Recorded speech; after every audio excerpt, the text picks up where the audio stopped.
Hey, welcome back to another powerful episode of Tax Flow to Cash Flow, where we take the mystery out of money and show you how to structure your life and legacy with intention. I'm your host, Denise Givan, the Tax Strategist, and today we're going to continue our family business series, where we're not just talking tax, we're talking transformation. Now, if you caught the last episode, we introduced the Tax to Cash Family Business Toolkit and laid out the foundation for treating your household like a business. In this episode, we're going deeper. I'm showing you how to run your family like a boardroom with roles, responsibilities, and accountability and ownership. Let's stop operating by accident and start running your family with strategy. Now, let me ask this question. Why families fail without structure?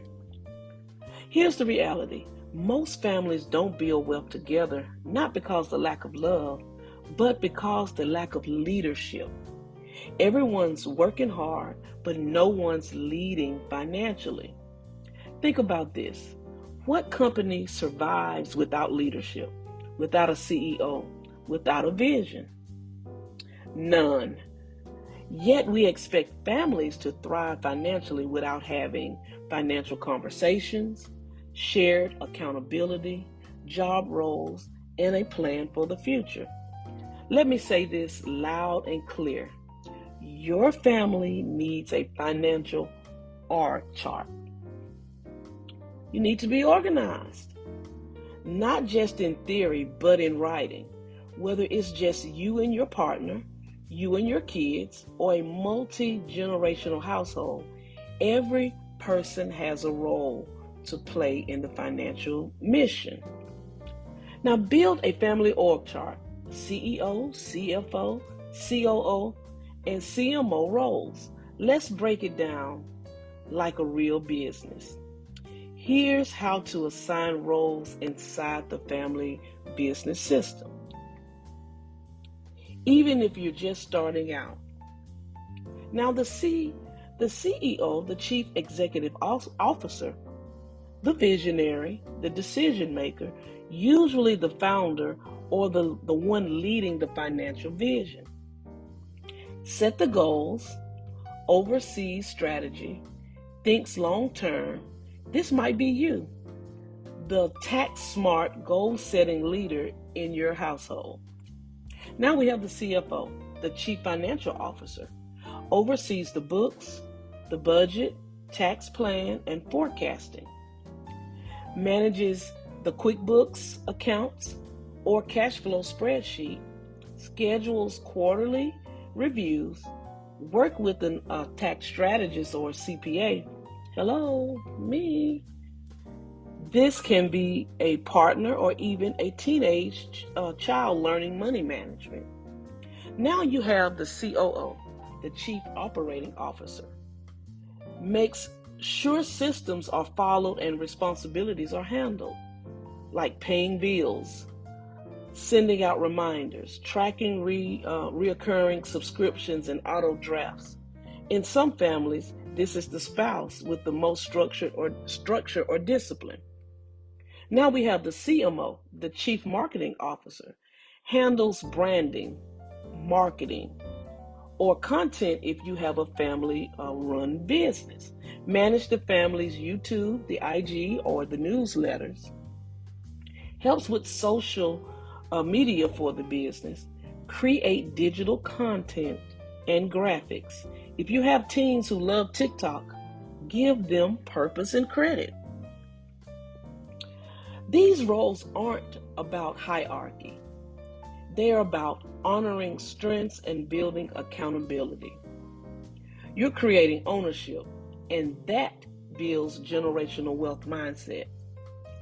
Now, family board meetings, how and why to hold them quarterly. Let's talk about the most powerful wealth ritual your family can adopt, quarterly board meetings. Why? Because businesses don't run on emotions. They run on data, systems, and decisions. Whether you gather your family once every 3 months to review income or expenses, celebrate wins, adjust financial goals, or just set new responsibilities, you're not just managing money, you're developing leaders. What to cover in family board meetings: review cash flow, income and expenses, share individual updates, what's working and what's not, and set next quarter goals. Rotate responsibilities and discuss tax strategies and upcoming moves. And yes, even the kids should be involved. Give them a seat at the table early. Teach them what a P&L looks like. Let them suggest saving goals.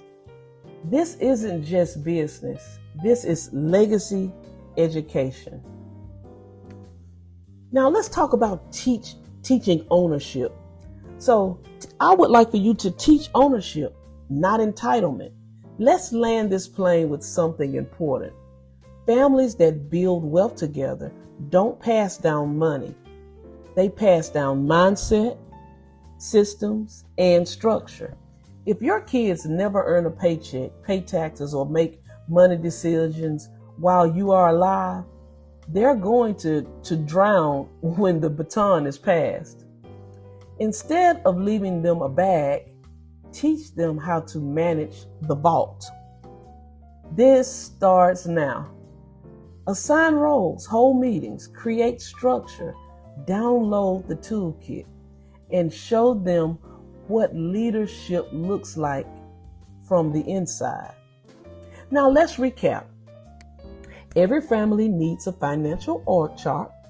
Assign clear roles like CEO, CFO, COO, based on strengths.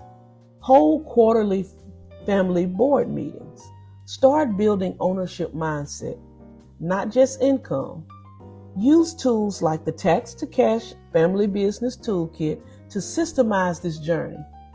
If you haven't already downloaded your free toolkit, go ahead and do so now. It includes the roles breakdown, meeting templates, cash flow tools, and legal structure tips. This isn't theory, it's practice.